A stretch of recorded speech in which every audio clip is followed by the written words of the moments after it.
Hello there, Internet. Peace and love. Peace and love. Love and peace. Bangers and mash. Bangers and mash. I just got back from seeing the new A Nightmare on Elm Street movie, and I wanted to do a quick kind of impromptu review of it. I liked it. Now, let me go into a little more detail. If you're unfamiliar with Nightmare on Elm Street, I'll give you a little background. The original Nightmare on Elm Street came out in 1980-something. Sometime in the 80s, and it was... Basically, it was about this guy named Fred Krueger, who everybody started calling Freddy when, after the first movie, who was this serial killer that would attack you in your sleep. And I don't mean that he would come into your room and attack you while you're sleeping. Like, he would literally appear in your dreams and attack you with knives on his fingers. And if you died in your dream, you would also die in real life. And the story was that...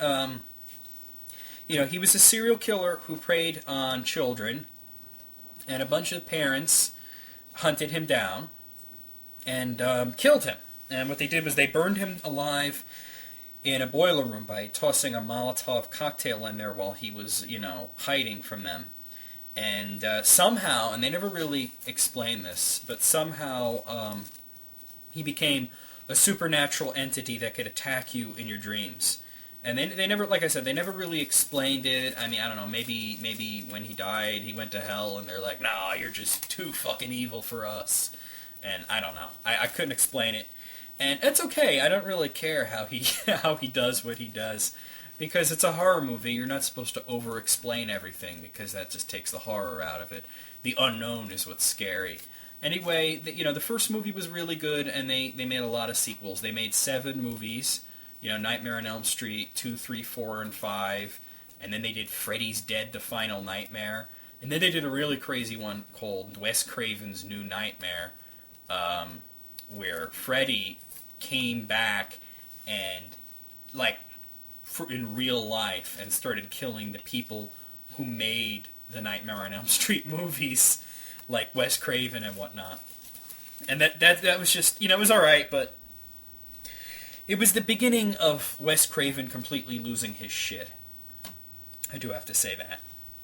That being said, the original movie was scary, but after the first 2, especially when it started with 3, it really started to become like a more of a comedy horror thing, where it was all about the one-liners, and Freddy became more funny than scary, saying things like, "No, you're playing with power, bitch!" Everything was bitch, bitch, bitch, bitch, bitch. If you ever want to get really drunk, you can play the Nightmare on Elm Street drinking game, where you watch all the movies and you take a drink every time he says the word bitch. You'll die of alcohol poisoning. But anyway, the new movie is a reboot, remake, whatever the hell it is. It's a re-something. And it's a reimagining of it. And I had mixed expectations, because based on the trailer, of course I was excited about seeing Nightmare on Elm Street again, giving it a fresh new face, because obviously Robert Englund played him in the 7 Nightmare on Elm Street movies, and also in Freddy vs. Jason. And now he's being played by Jackie Earle Haley, who is a really good actor. The one thing about it, the trailer, was that it made it seem like it was a shot-for-shot remake. Like, everything in the trailer is like something that was in the first movie. And I thought it was going to be, like the remake of Psycho, like really pointless and stupid, just taking the first movie and replacing the actors and doing everything exactly the same. Because if you're going to do a remake, what's the point of just copying it? You should add your own vision to it. And they actually did. I was pleasantly surprised to see that. There were a lot of scenes that echo the original, and of course it follows the same basic plot and cast of characters, but it does expand and change the mythos, and it also modernizes it, of course, and just keeps it fresh. There's the famous scene where the girl is flying all around the room and she gets cut up, and the boyfriend is watching terrified, and then he gets blamed for it, of course. And then there was, of course, the scene where Nancy, the girl, is in the bathtub and Freddy's hand comes up. But then they did it differently. Like, instead of dragging her down, she wakes up and his head just goes back down. So it's kind of a false alarm. One thing that I kind of expected to see was the guy getting sucked into the bed and then all the blood gushing out. And I'm kind of glad they didn't do that, because you really can't top a great scene like that. They did sort of an opposite of that, where it's coming from the ceiling down into the bed. Freddy was way more evil than the original Freddy. The new Freddy is, you can't root for him. You can't. He's not like. You don't go there and you're like, yeah, get him, Freddy. No, not at all. You're like, get that son of a bitch. The reason for that is, in Wes Craven's original script, he wanted Freddy to be a child molester that the parents got revenge on. And that makes a lot of sense, especially since you can kind of understand why a bunch of parents would band together and basically murder a man, because if there was this guy who was molesting your children, you would want him dead, wouldn't you? I would. So that was completely understandable. And I mean, yeah, there was the one parent that was like, we shouldn't do this, we should call the police, and they're like, and make our children relive this, make them go up on the stand and relive these horrible memories. So, it did kind of touch on a lot of things that are actually very real, because that's not, like a demon that comes to you in your dreams. That's something that can really happen.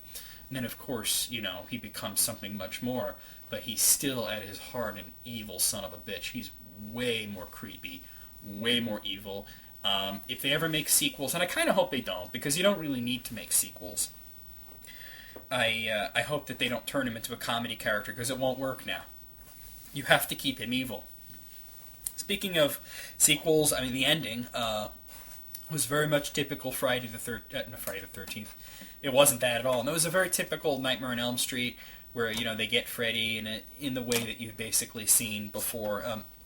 Thankfully, he didn't turn into, like, a giant Freddy spider or something stupid like that. But they got him, and then, of course, it does the ending that they always do. He comes back at the very last second, does something crazy, and then it goes to the credits. All the movies were like that, because Freddy never dies. You can't kill him. And that's kind of what they're saying.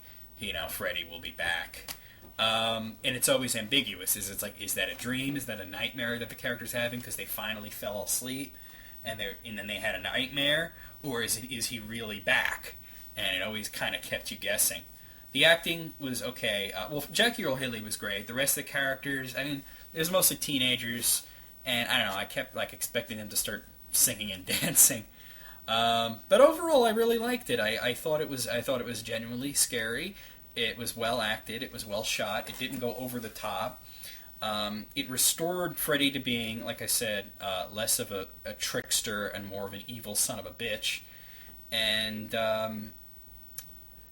it paid homage to the original without really being beholden to it. So I like that. The only thing I found questionable about his design, the makeup, I mean, he looked burned, but he also looked like they changed the structure of his face.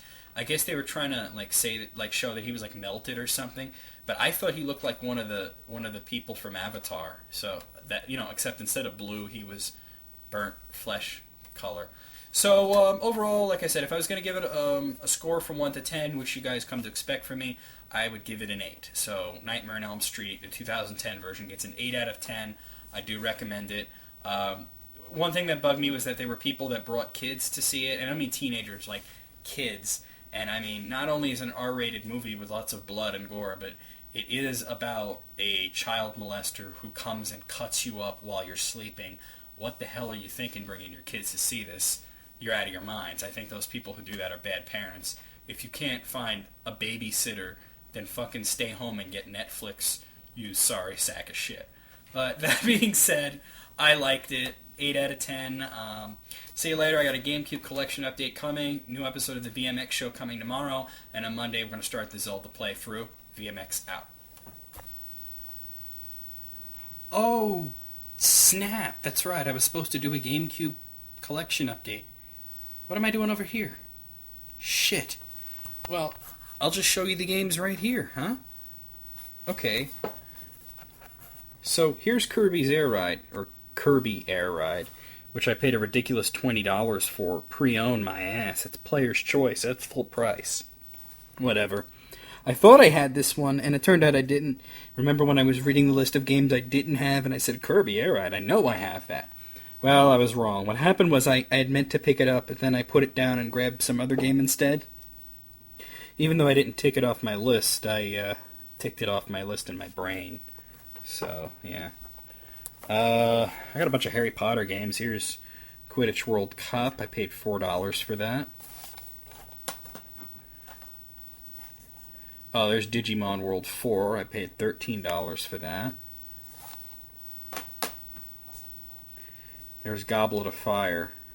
I paid $5 for that. And that's Prisoner of Azkaban. I paid $5 for that. So, I think I got all the Harry Potter games, and Digimon World 4, that's a rare one, and Kirby, so pretty good haul today. See you next week with more, probably. Can't believe I forgot. I was like, oh, let me go put the videos up on YouTube, and I forgot to do one of them. Oh well. See ya.